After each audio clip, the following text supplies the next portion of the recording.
Hello guys and welcome back. So let's continue now and create something a bit more complex that shows how the data flows in Houdini, how to really use it. So I'm going to create a geometry node. I'm going to dive inside. I'm going to delete this. I'm going to hit tab and create a grid. Now one thing in new in Houdini 16 is that there's a few different ways to view the nodes, and if you hold down the R key and drag, it will display that node, so you don't have to click. You can just hold the R and then drag, and that will select the node. You can also hold down B and drag, and that will disable the node instead of using this. So you can do batch updates for multiple nodes. If you see me do this, and I haven't previously, sorry I didn't mention it earlier. Cool, so let's start with this grid. Gonna hit the P to open the floating properties. I'm gonna change it to 10 by 10, and I wanted to change it so that it starts at 0, 0. You can see the origin here. I want the axis to be one side to be fully at 0, 0. So I shifted the center. Okay. Now I'm going to create a poly extrude, and I want to change this into a box. Obviously, we can start with a box, but I want to show you guys how to create more nodes. So I'm gonna set this to 10. We're extruding that box, and now we have a box created from this. Cool. So let's say we wanted to create a facade for this and add some windows.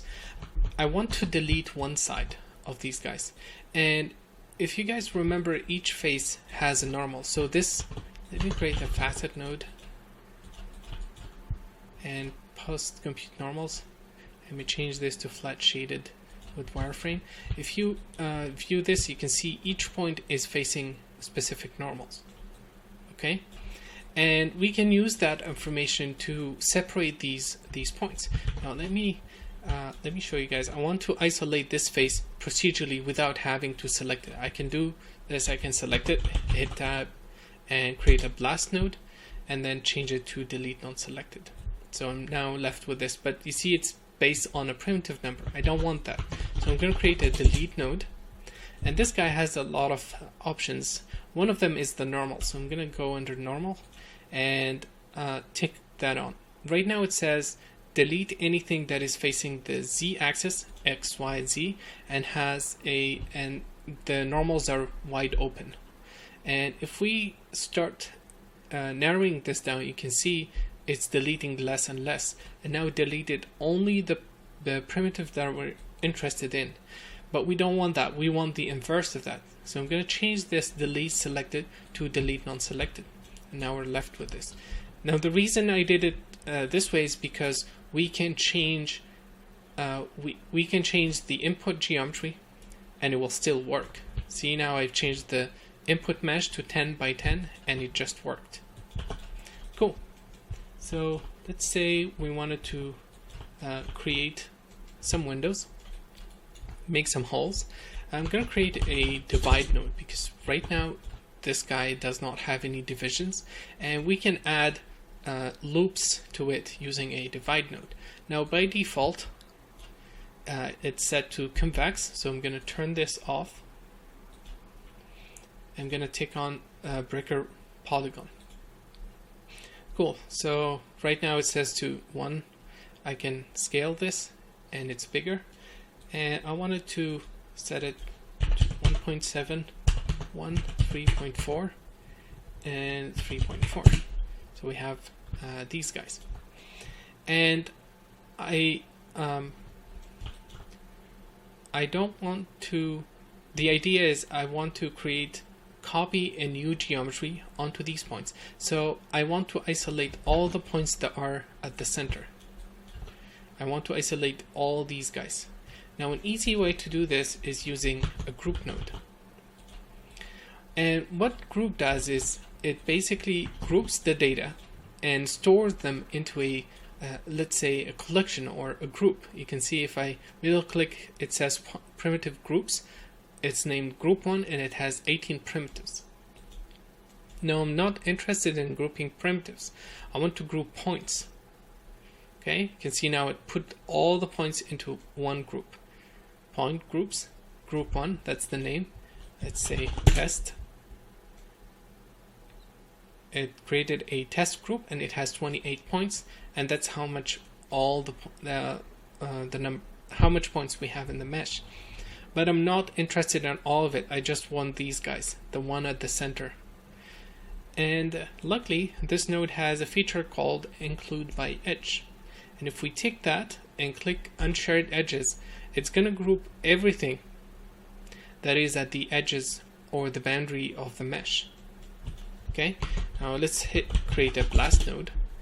And this node, or in anywhere in Houdini, you can see it says group here. You can give it a specific primitive number or a point number, or you can give it a group name. If you click here, it says you have a group available called test. So let's delete that.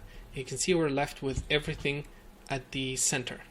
Now I'm not interested in the primitives. I only want the points. So I'm going to create an add node.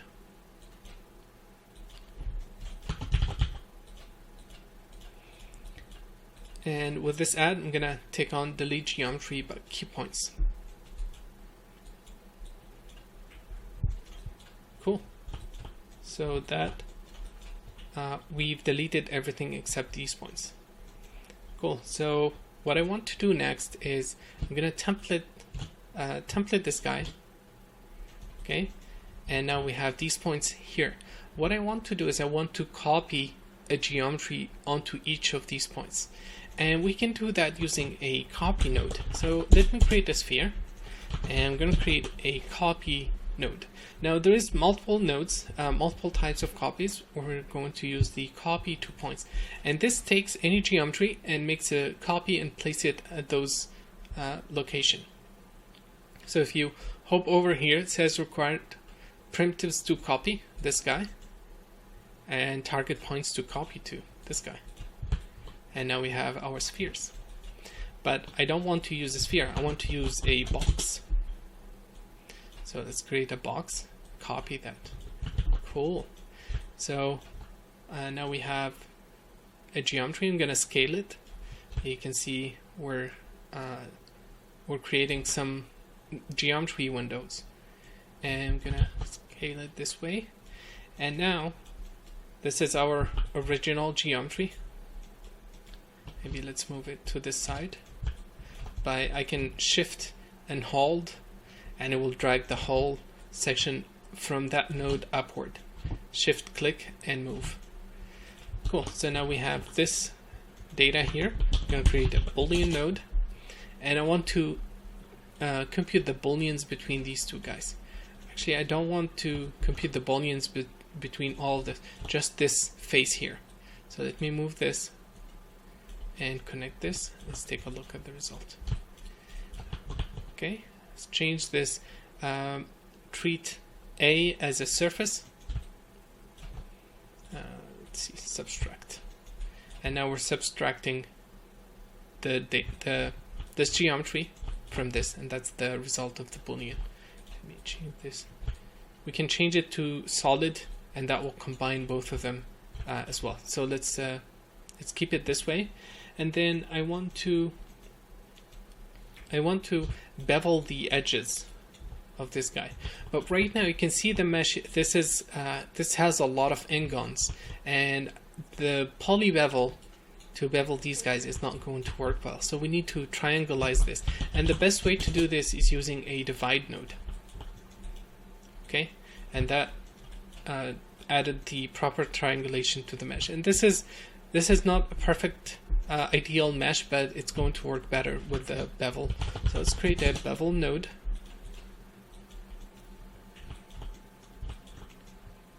And let's set this to 1. It's too much. 0.1. And if you select the node and hit enter, you can see what part of the mesh it's affecting. Let's set it to 0.1.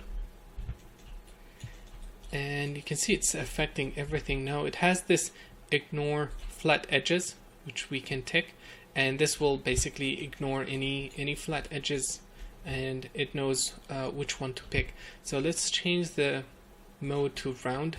Let's change this to 4, and now we have some beveling in there on the windows. Let's change the wireframe, the preview mode, to flat shaded, and let's create a null. I don't want to see that green in the viewport. And now we have opening on the mesh. Cool. Let's continue. I want to create a boundaries for this. I want to create something here. So we need to find where that data is available. So for example, we can go back to this geometry here, okay, and we can we don't want everything, we don't want all this geometry. I want everything that is facing upward. I want everything that is facing this direction. So I'm going to copy this delete node, which we've used before, and I'm going to connect it here. So now we're deleting only these guys. Okay, and I'm not interested in all of this. I just want the edges of these guys. So let's create an extrude node, and see what this gives us. So it's given us that. We can do an inset, push them outward. And here you can see it has options for what part of the mesh it keeps or it generates. Let's turn off output front, and this will only leave the newly created mesh. So we have some inset there. Let's do it like that. Let's extrude it one more. I want to add some thickness. Okay. And let's do another extrude, but this time I don't want the extrude to happen on all the faces. I want the extrude to happen on a specific area. So with this poly extrude, you can add groups, and it will group all the faces. It will put groups for the various extrusion steps. So I can group the sides and the front into separate parts. Now we can create a blast node to see which part is that. And here I want to delete everything except the extrude front. So I take on delete non-selected. And then same for this. I want to delete everything but the extrude sides. Cool. So we have the interior here and the front face. Oh, I think this is great. So I'm going to create a poly extrude, and I'm only going to run it on the extrude side group. And how we do that is here under the group, I can tell it to only affect the extrude, sorry, not the extrude front, but the extrude side. And now if we do a small inset, we have that, and we can add some extrusion.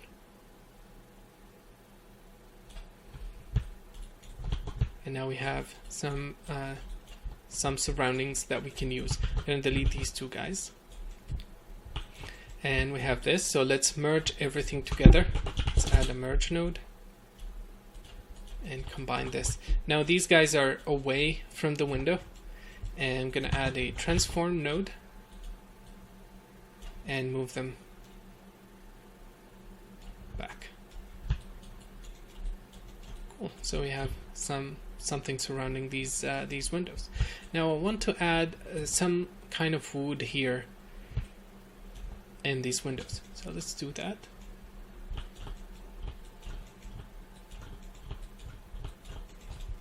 So like we did the copy of the boxes, I'm going to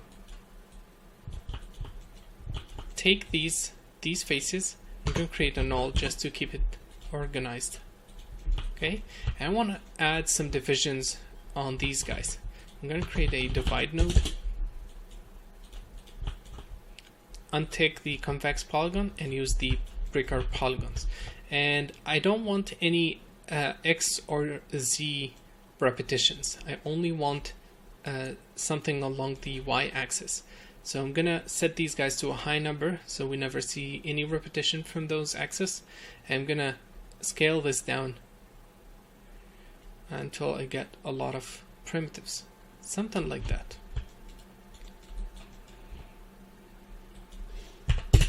0.1, okay. And I want to separate these primitives. I want to separate these polygons. Right. I can do that using a facet node. And connect that. And here it says unique polygons. And if I take that, it's going to, let's take a look. Here we have 240 primitives. And here we have, here we have 240.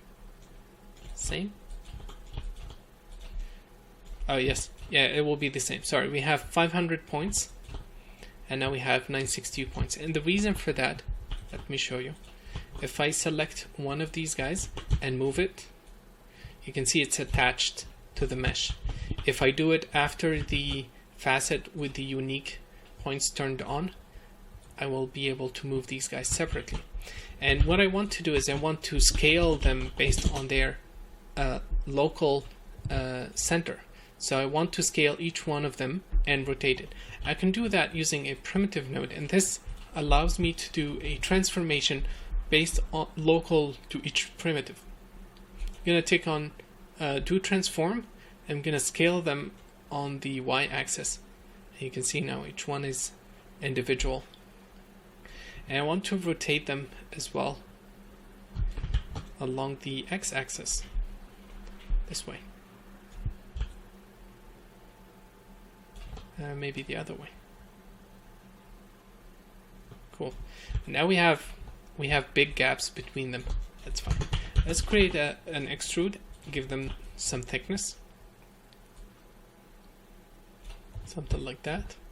And output back so they're fully filled.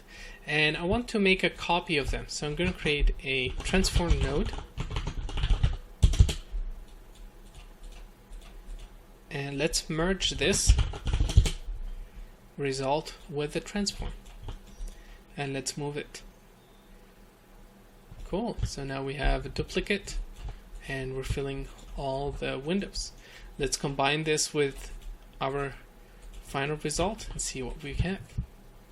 Okay, we need to move them as well. So let's copy this transform, put it here, and let's move them in further.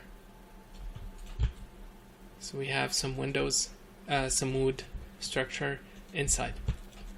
Okay, let's continue. Now we're going to do something a bit more complex.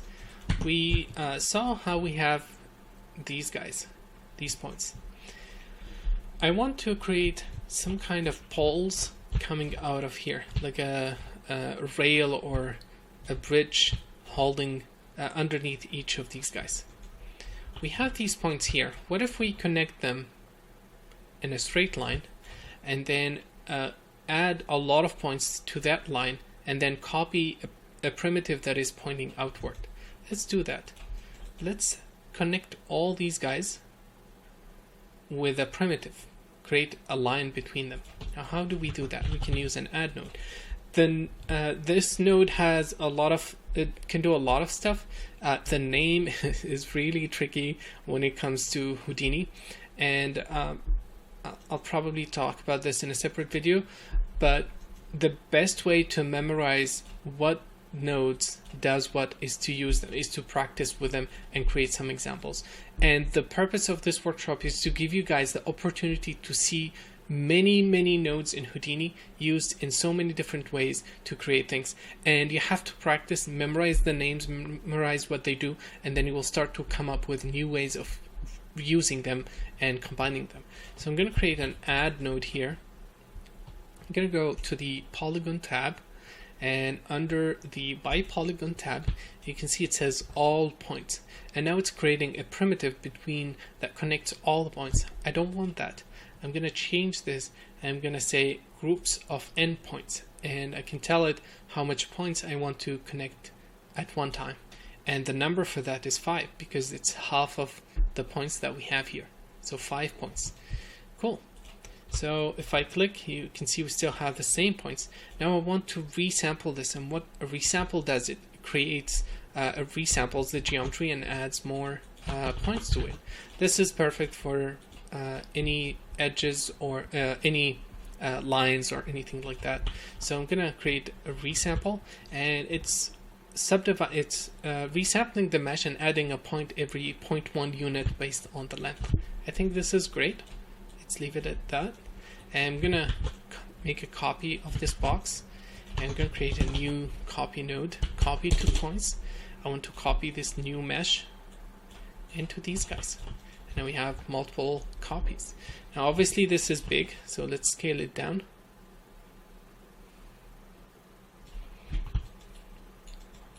Something like that.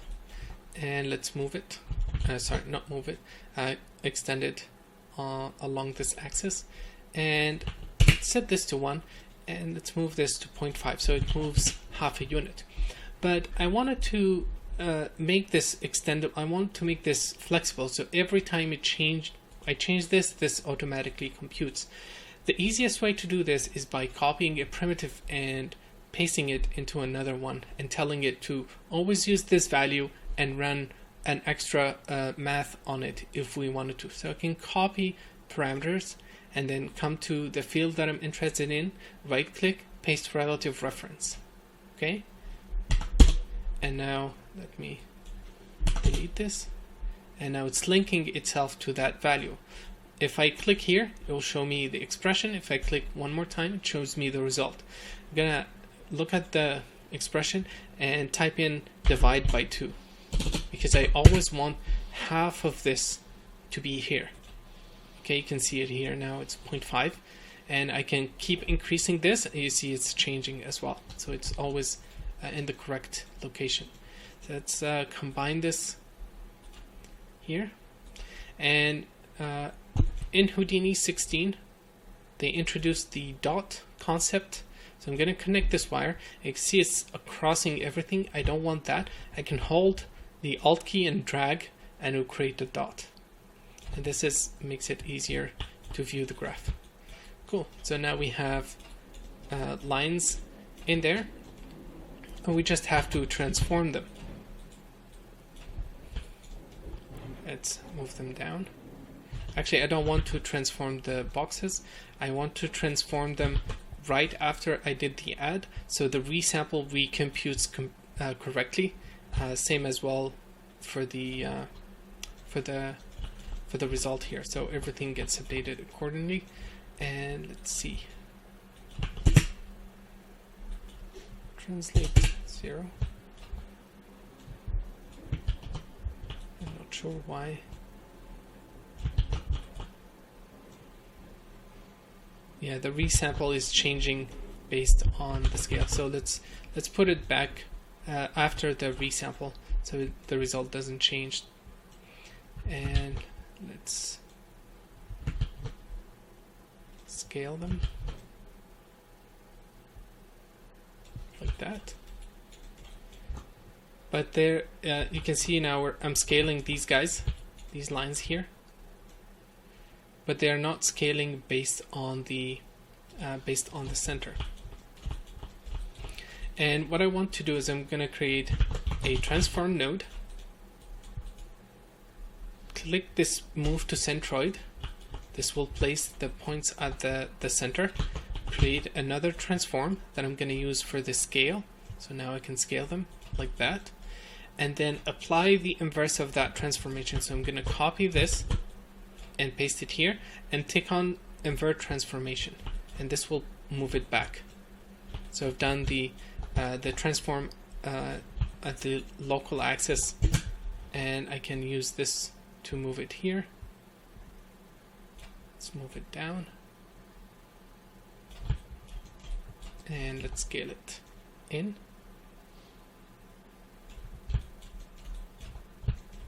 Yeah, I'm not sure why it's flickering. Shouldn't be doing that, but you guys get the idea.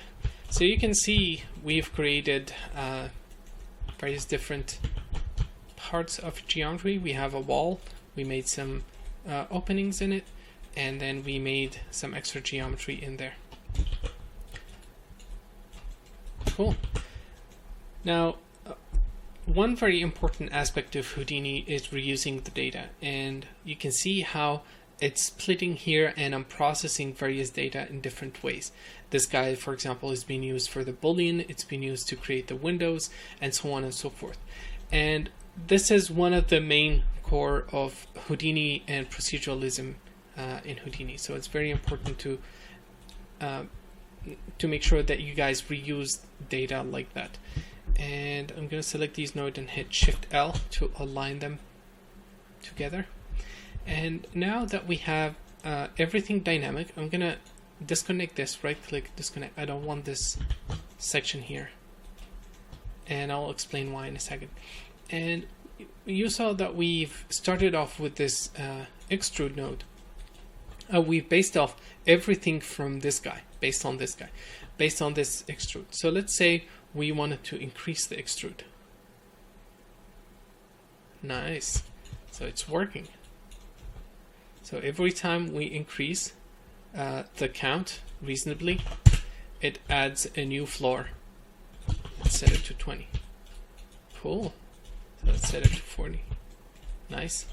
And we can change the divide here. This is the guide that we're using to create the copies. We can change this. So let me show you how this will affect the result. Let's say this. You can see we can add more windows, and we can reduce the amount if we wanted to. We can go to the box itself, scale the windows. And because everything is driven from that box, you can see everything is scaling up correctly and nicely. And not that. You can make them small like that. And now we're lucky because everything is working. Because we've made everything procedural, it doesn't rely on any primitive numbers. But this guy was flickering. It was not behaving correctly. So this approach is not ideal for this example. You can see that they are not placed correctly as well. Let's scale them down a bit. You can see we don't have we have one copy facing one way, the other copy facing the other way. So this part needs to be revisited, and we need to find a better way to do this approach. And I think that's pretty much it for this video. Thank you guys for watching, and see you in a bit.